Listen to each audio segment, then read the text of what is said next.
പ്രിയപ്പെട്ട രക്ഷിതാക്കളെ, സ്നേഹം നിറഞ്ഞ വിദ്യാർത്ഥികളെ, സമസ്ത കൊല്ലപരീക്ഷ 1-ാം ക്ലാസ് തഫ്ഹീമുത്തിലാവ എഴുത്ത് പരീക്ഷയാണ്. വായന പരീക്ഷ നമ്മൾ വായിച്ചു. അതിൻ്റെ അപ്പുറത്ത് വരുന്ന എഴുത്ത് പരീക്ഷയുടെ ഭാഗമാണ് ഇനി വായിക്കാൻ പോകുന്നത്.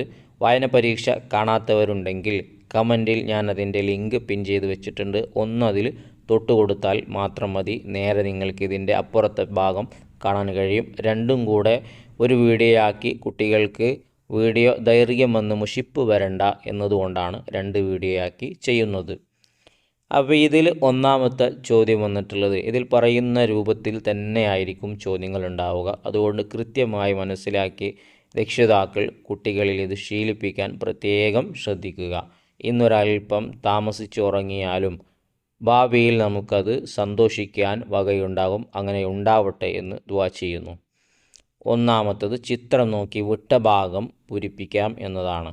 5 നല്ല ചിത്രങ്ങൾ നിങ്ങൾ കാണുന്നില്ലേ മക്കളെ? കുതിരയുണ്ട്, പേനയുണ്ട്, മാനിൻ്റെ ചിത്രമുണ്ട്, അതുപോലെ തന്നെ നമ്മളെ വാതിലിനൊക്കെ ഇടുന്ന പൂട്ടുണ്ട്, ലോക്ക്, അതുപോലെ തന്നെ ഉടുമ്പിൻ്റെ ചിത്രമാണ് അവസാനം കൊടുത്തിരിക്കുന്നത്. ഇതെല്ലാം നമ്മൾ പഠിച്ചതല്ലേ? കുട്ടികൾക്ക് ഇതൊക്കെ എളുപ്പത്തിൽ പറയാൻ കഴിയും. കുതിരൻ്റെ താഴെ നിങ്ങൾ കാണുന്നില്ലേ? ഇലുൻ എന്നുണ്ട്. ഒരക്ഷരം അവിടെ പോയിട്ടുണ്ട് അല്ലേ? അതുപോലെ തന്നെ എല്ലാ ചിത്രത്തിൻ്റെ താഴെ കൊടുത്തതിൽ നിന്നും ഒരക്ഷരം പോയിട്ടുണ്ട്.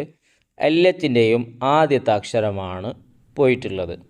അപ്പോൾ നമ്മൾ ഉസ്താദ് ഇങ്ങനെ പേപ്പർ തരുന്ന സമയത്ത് ആ അക്ഷരങ്ങൾ കൃത്യമായി ശരിയായ രൂപത്തിൽ നമ്മൾ പാഠത്തിൽ പഠിച്ച അക്ഷരം അവിടെ എഴുതി അതിനോട് ചേർത്തി കൊടുക്കണം. വിട്ടെഴുതരുത്. അതിൻ്റെ ഒരു ചെറിയ ഭാഗം നിങ്ങൾ കാണുന്നില്ലേ? അതിലേക്ക് നിങ്ങൾ ആ അക്ഷരം ചേർത്തി കൊടുക്കണം.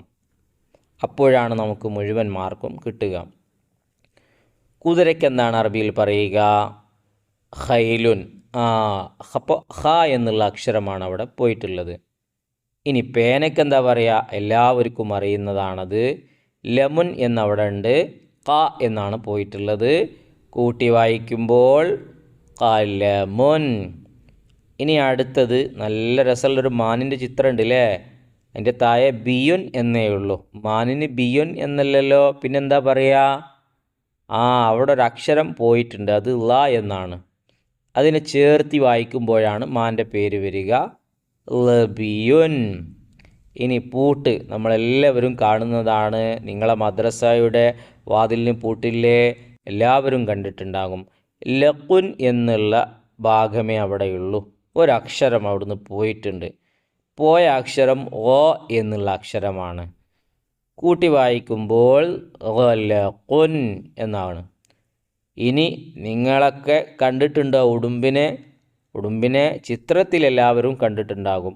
ബുൻ എന്ന് മാത്രമേ അവിടെയുള്ളൂ. ഉടുമ്പിൻ്റെ അറബിയിലുള്ള പേരെന്താണ്? അതിനവിടെ ഒരക്ഷരം വിട്ടുപോയിട്ടുണ്ട്. ആ അക്ഷരം ഏതാണെന്ന് നമുക്ക് ആദ്യം പറയാം.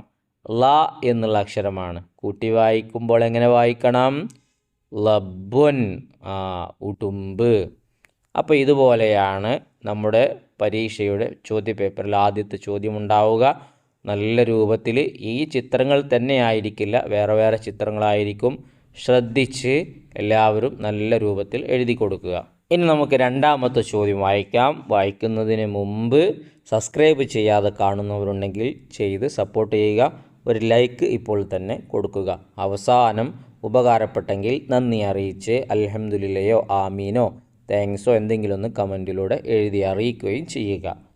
ചിത്രങ്ങളുടെ പേരുകൾ അറബിയിൽ എഴുതാം എന്നാണ്. എന്തൊക്കെ ചിത്രങ്ങളാണ് അതിലുള്ളത്? കയറുണ്ട് അല്ലേ? അതുപോലെ തന്നെ വാലുണ്ട്, നല്ലൊരു ഡോക്ടറുണ്ട്, പിന്നെ കണ്ണ്, പിന്നെ നമ്മളൊക്കെ ഭക്ഷണം കഴിക്കുന്ന പ്ലേറ്റിൻ്റെ ചിത്രവും. ഇതിൻ്റെയൊക്കെ അറബി നിങ്ങൾക്കറിയില്ലേ? കയറിനെന്താ പറയുക? ഹബ്ലുൻ. അതുപോലെ തന്നെ വാലിനോ? വാൽ നമ്മൾ പഠിച്ചതാണ്, ഒന്നോർത്ത് നോക്ക്. ദനബുൻ. ഡോക്ടർക്ക് പിന്നെ എന്താണെന്ന് നമുക്കെല്ലാവർക്കും അറിയാം. എന്തായിരുന്നു അത്? തൊബീബുൻ. കണ്ണ് നമുക്കെല്ലാവർക്കും കണ്ണുണ്ട്. അതുകൊണ്ട് നമ്മൾ പാഠഭാഗം എടുക്കുന്ന സമയത്ത് തന്നെ അത് പഠിച്ചു വെച്ചിട്ടുണ്ടാകും. എല്ലാവരും കണ്ണിൻ്റെ അവിടെ കൈവച്ചിട്ടൊന്ന് പറഞ്ഞേ. എന്താ കണ്ണിൻ്റെ പേര്? ഐനുൻ എന്നാണ് അറബി പറയുക. ഇനി പ്ലേറ്റ്, നമുക്കെല്ലാവർക്കും ഭക്ഷണം കഴിക്കാൻ ഇഷ്ടമല്ലേ? അപ്പോൾ അതിൻ്റെ പേര് നമ്മൾ പഠിച്ചു വെക്കണ്ടേ? നമ്മൾ ഏതെങ്കിലും നാട്ടിൽ പോയാൽ, ഗൾഫ് നാട്ടിലൊക്കെ പോയാൽ അറബി ആവില്ലേ? ഭക്ഷണം കഴിക്കാൻ പ്ലേറ്റ് ചോദിക്കണമെങ്കിൽ നമുക്ക് അറബി അറിയണ്ടേ? എന്താ പ്ലേറ്റിന് പറയുക? സ്വഹ്നുൻ എന്നാണ്.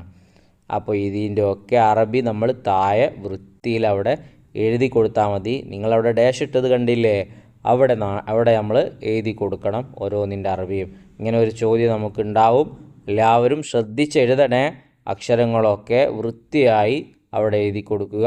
എന്നാൽ നിങ്ങൾക്ക് ക്ലാസ്സിൽ 1ാം സ്ഥാനത്തെത്താൻ കഴിയും. ഇനി 3ാമത്തെ ചോദ്യം, സ്ലേറ്റിൽ നോക്കി താഴെ എഴുതാം എന്നാണ്. അത് എളുപ്പമുള്ള ചോദ്യമാണ്. സ്ലേറ്റിലുള്ളത് അതുപോലെ അതിൻ്റെ താഴെ എഴുതാനുള്ള, പൂരിപ്പിക്കാനുള്ള ഭാഗത്ത് നമ്മൾ എഴുതി കൊടുത്താൽ മതി. എഴുതുമ്പോൾ നിങ്ങൾ നല്ല വൃത്തിയിൽ എഴുതണം. നല്ലോണം വൃത്തി ഉണ്ടാകുമ്പോഴാണ് നല്ലോണം മാർക്ക് കിട്ടുക. ആദ്യത്തെ വാക്ക് സറാഫത്തുൻ, മഫീലുൻ, ഹുജ്ജജുൻ, ഉസ്താദിൻ. അപ്പോൾ ഇതൊക്കെ അതിൻ്റെ താഴെയുള്ള ഭാഗത്ത് എഴുതി കൊടുക്കുക. ഇനി അടുത്ത ചോദ്യം വായിക്കാമേ. 4ാമത്തേതാണ്, അക്ഷരങ്ങൾ കൂട്ടി എഴുതാം എന്നുള്ളതാണ്. അക്ഷരങ്ങൾ നമ്മൾ ചേർത്തി എഴുതണം. നിങ്ങളെല്ലാവരും പഠിച്ചതാണ്. നമ്മുടെ പാഠത്തിലൊക്കെ ഒരുപാട് ഇതുപോലത്തെ വർക്കുകൾ വന്നതാണ്. അതുകൊണ്ട് നിങ്ങൾക്കത് വേഗം എഴുതാൻ കഴിയും. ഇങ്ങനത്തെ ഒരു ചോദ്യമുണ്ടാകും. അപ്പോൾ അതുപോലെ എഴുതരുത്, കൂട്ടി നമ്മൾ എഴുതണം.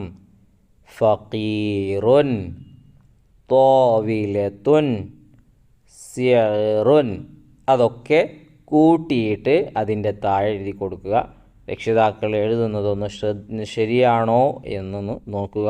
ഞാനിതിൽ എഴുതുന്നില്ല. നിങ്ങളത് നോട്ട് ബുക്കിൽ കുട്ടികളുടെ കൂടെ ഇരുന്ന് എഴുതിപ്പിക്കാൻ വേണ്ടിയിട്ടാണ് അത് ഒഴിച്ചിട്ടുള്ളത്. അവരെഴുതുന്നത് ശരിയാണോ എന്നൊന്ന് ഉറപ്പുവരുത്തുക. ഇനി നമുക്ക് അവസാനത്തെ ചോദ്യം വായിക്കാം. വിട്ട ഭാഗം ലാപ്ടോപ്പിൽ നിന്നും എടുത്തെഴുതാം. ലാപ്ടോപ്പ് എല്ലാവർക്കും ഇഷ്ടമല്ലേ? ആ ലാപ്ടോപ്പിൽ നോക്കിയിട്ട് വിട്ടുപോയ അക്ഷരം നമ്മളവിടെ എഴുതി കൊടുത്താൽ മതി. 4 വാക്കുകളുണ്ട്, 4 അക്ഷരങ്ങൾ ലാപ്ടോപ്പിലുമുണ്ട്. 1ാമത്തേത് മ ഡാഷ് റിബുൻ എന്നുണ്ട്. ഏതാണ്? ഒരു നിസ്കാരത്തിൻ്റെ പേരാണ് അവിടെ അക്ഷരം പോയിട്ടുള്ളത്. മഗ്രിബുൻ. ഇനി അടുത്തത് ഹി സുൻ എന്നാണ്. ഏതാണ് അവിടുത്തെ അക്ഷരം പോയത്? സോ എന്നല്ലേ?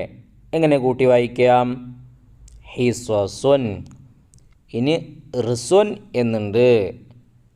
റിസുൻ എന്നുള്ളതിലെ ഏതക്ഷരമാണ് പോയത്? നിങ്ങളൊന്ന് പറഞ്ഞേ. ലി എന്ന അക്ഷരം അല്ലേ? എങ്ങനെയാണ് കൂട്ടി വായിക്കുക? ലിർസുൻ. ഇനി അതുപോലെ അലിഫിട്ട് നീട്ടാൻ തിഫുൻ എന്നുണ്ട്. ഒരക്ഷരം അവിടെ പോയിട്ടുണ്ടല്ലോ. ഏതാണത്? ഹ. നിങ്ങൾക്കൊക്കെ ഇഷ്ടമുള്ള സാധനത്തിൻ്റെ പേരാണത്. ഹാത്തിഫുൻ അല്ലേ? ഹാത്തിഫുൻ. ഫോൺ എന്നല്ലേ അതിൻ്റെ അർത്ഥം? അപ്പോൾ ഹ എന്ന അക്ഷരമാണ് പോയിട്ടുള്ളത്. അപ്പോൾ ഇതുപോലെ നമ്മൾ ശ്രദ്ധിച്ച് ഓരോന്നിനേക്കും അക്ഷരങ്ങൾ ചേർത്ത് എഴുതി കൊടുക്കുക. അതിന് പാഠം നല്ലോണം വായിച്ചാലാണ് ഇതുപോലത്തെ ചോദ്യങ്ങളൊക്കെ നമുക്ക് എഴുതാൻ കഴിയൂ. മൊബൈലൊന്നും പഠിക്കാനല്ലാതെ അധികം കളിക്കരുതേ, കണ്ണ് പൊട്ടിപ്പോകും കേട്ടോ. ശ്രദ്ധിക്കുക. അപ്പോൾ ഇത് വായിച്ചു കഴിഞ്ഞതിലൂടെ ഏത് രൂപത്തിലാണ് ചോദ്യം വരിക എന്നുള്ളത് കൃത്യമായി നമ്മൾ മനസ്സിലാക്കി കഴിഞ്ഞു. നല്ല രൂപത്തിൽ കുട്ടികൾക്ക് പരീക്ഷ എഴുതാൻ കഴിയട്ടെ എന്ന് ആത്മാർത്ഥമായി ദുആ ചെയ്യുകയാണ്. കമൻറ്റിൽ ആമീൻ എഴുതുന്ന എല്ലാവരുടെ മക്കൾക്കും അല്ലാഹു തആല ഖൈറായ ഉന്നതമായ വിജയം നൽകട്ടെ. ഇരുലോകത്തും ഉപകരിക്കുന്ന മക്കളിൽ അല്ലാഹു തആല നമ്മുടെ മക്കളൊക്കെ ഉൾപ്പെടുത്തി അനുഗ്രഹിക്കട്ടെ. ഒരു ലൈക്ക് കൊടുക്കണേ, സബ്സ്ക്രൈബ് ചെയ്ത് കൂടെ കൂടുക.